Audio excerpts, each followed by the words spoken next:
Salut les gens, ici Film Récapitulé. Aujourd'hui nous traversons une comédie-film d'horreur appelée Horreur sans titre. Filmé. La scène d'ouverture du film montre simultanément une série de personnes crier à l'aide à l'intérieur de leur maison tout en faisant une vidéo, l'enregistrer et l'envoyer à leurs proches. Juste à ce moment-là, il est révélé que les gens font un film et ce n'est pas réel.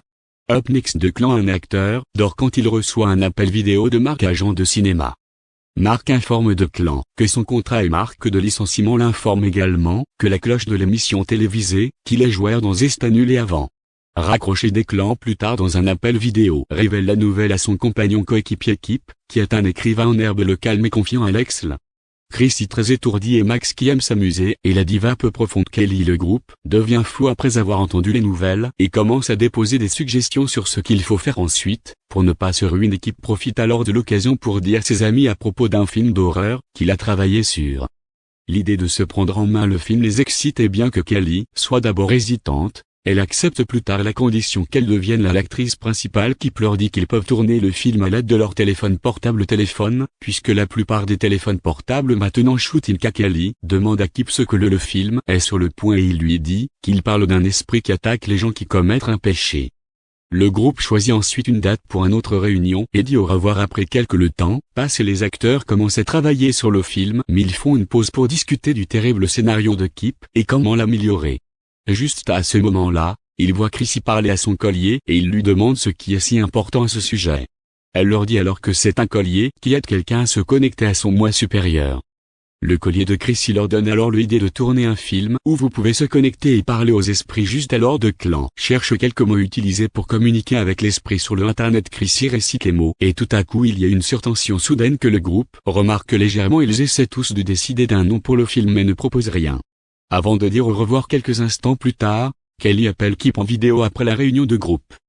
Elle pose des questions sur le personnage et il lui donne une réponse après une conversation rapide. Kelly raccroche. La scène suivante montre le groupe travaillant sur leurs différents rôles dans le film. À ce moment-là, le groupe récite les droits là pour dire quand ils veulent invoquer l'esprit et le groupe se sent étrange. Des choses se passent comme l'audition de Clan, le tonnerre de sa maison même s'il c'était une nuit claire. Kelly sentant une rafale du vent soufflant sur son visage et une ombre apparaissant derrière Chrissy. Lors de leur prochaine réunion, Max informe le groupe qu'il envoie certaines de leurs scènes à son manager et affirme que le film serait être très recherché après les avoir motivés à continuer le film. Le groupe s'excite et est encouragé à continuer le film. Avant de quitter la réunion, Kelly demande Chrissy comment elle a réussi à faire le scène où il y a une ombre derrière elle, mais elle semble confuse et demande ce ombre pour empêcher une dispute qu'ils disent leurs adieux et ils se déconnectent de la réunion par appel vidéo sauf pour Kip et Kelly. Kelly dit à Kip de venir chez elle mais il dit qu'il est occupé et ne pourrait pas venir. Il est révélé que Kelly et Kip étaient une fois amoureux. Dans la scène suivante, comme l'équipage joue son rôle, une force inconnue frappe Chrissy au visage à plusieurs reprises. Le lendemain matin, le groupe a son réunion par appel vidéo habituel et il remarque que Chrissy est absente. Kelly dit que c'est très non professionnel de sa part de s'absenter de une réunion. Juste à ce moment-là, Chrissy se connecte aux rencontres et apparaît avec un œil au beurre noir. Elle dit qu'elle ne pouvait pas arrêter de frapper elle-même la nuit précédente même après elle a arrêté de filmer. Max dit alors qu'il s'est frappé aussi, mais ça a été juste une fois. Le reste du groupe commence à douter de l'histoire de Chrissy et elle décide de raccrocher pour aller prendre soin d'elle.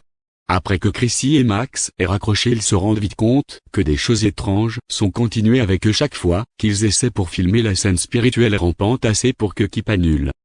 Tournage pour la nuit. Quelques nuits plus tard, Kip réveille Alex avec un appel vidéo. Il lui dit que Chrissy vient de télécharger une vidéo où elle dort et quelqu'un enregistre son. Kip dit qu'il ressemble à quelqu'un d'autre et dans la maison de Chrissy, il envoie ensuite la vidéo à Alex pour qu'elle puisse regarder le aussi. Après avoir regardé la vidéo, Alex suggère qu'elle tourne probablement une scène mais Kip soutient le contraire. Alex connecte l'appel à Clan et Max. Alex leur demande si Chrissy est avec eux mais ils disent non et Alex décide d'ajouter Kelly à l'appel aussi pour qu'elle puisse lui demander si Chrissy est avec eux. Quelques secondes plus tard, Chrissy rejoint l'appel. En rejoignant Chrissy, leur dit qu'elle a dormi. Kip puis lui montre le vidéo qui a été téléchargée. Elle s'exclame dans peur et dit qu'elle n'était pas la seule qui a filmé la vidéo.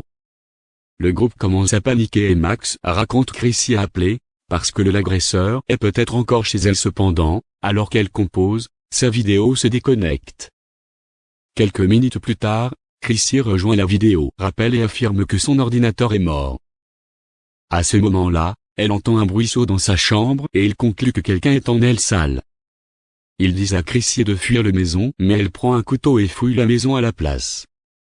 En fouillant la maison, elle entend un frappe à la porte et conclut que c'est les flics. À l'ouverture de la porte, une force jette Chrissy au sol. Elle s'étouffe ensuite à mort pendant le reste du groupe veille après elle. La main de la mort de Chrissy l'enlève collier et le laisse tomber sur le sol. À cet instant, Declan décide qu'il doit aller chez Chrissy pour vérifier sur elle. Le reste du groupe continue de se disputer si Chrissy agit ou ce dont ils ont été témoins était réel et il tout a raccroché après. Quelques instants plus tard, Kip reçoit un appel vidéo de la cellule de Chrissy. Il parle mais n'obtient pas réponse en retour. Il connecte alors le appel à Kelly. Aussi le duo regarde comme la caméra se déplace sans Chrissy corps montrant. Juste à ce moment, la caméra se dirige vers la porte et montre Declan à la porte. Chrissy pose le téléphone en biais montrant à la fois elle et Declan et s'étrangle encore à mort. Tandis que Declan se tient à la porte en regardant à elle. Kip et Kelly s'embrouillent sur ce qui a passé. Kelly décide de filmer Declan d'appel. Lors de la connexion à l'appel, Kip et Kelly voient encore Declan dans sa voiture conduire à la maison de Chrissy. Max et Kelly ont informé Declan qu'il vient de voir Chrissy s'étrangler à nouveau. Declan leur dit qu'il y a minutes loin de la maison de Chrissy et de Kelly lui dit de se dépêcher. Quelques minutes plus tard, Declan arrive à l'appartement de Chrissy, tandis que le reste du groupe le regarde sur l'appel vidéo.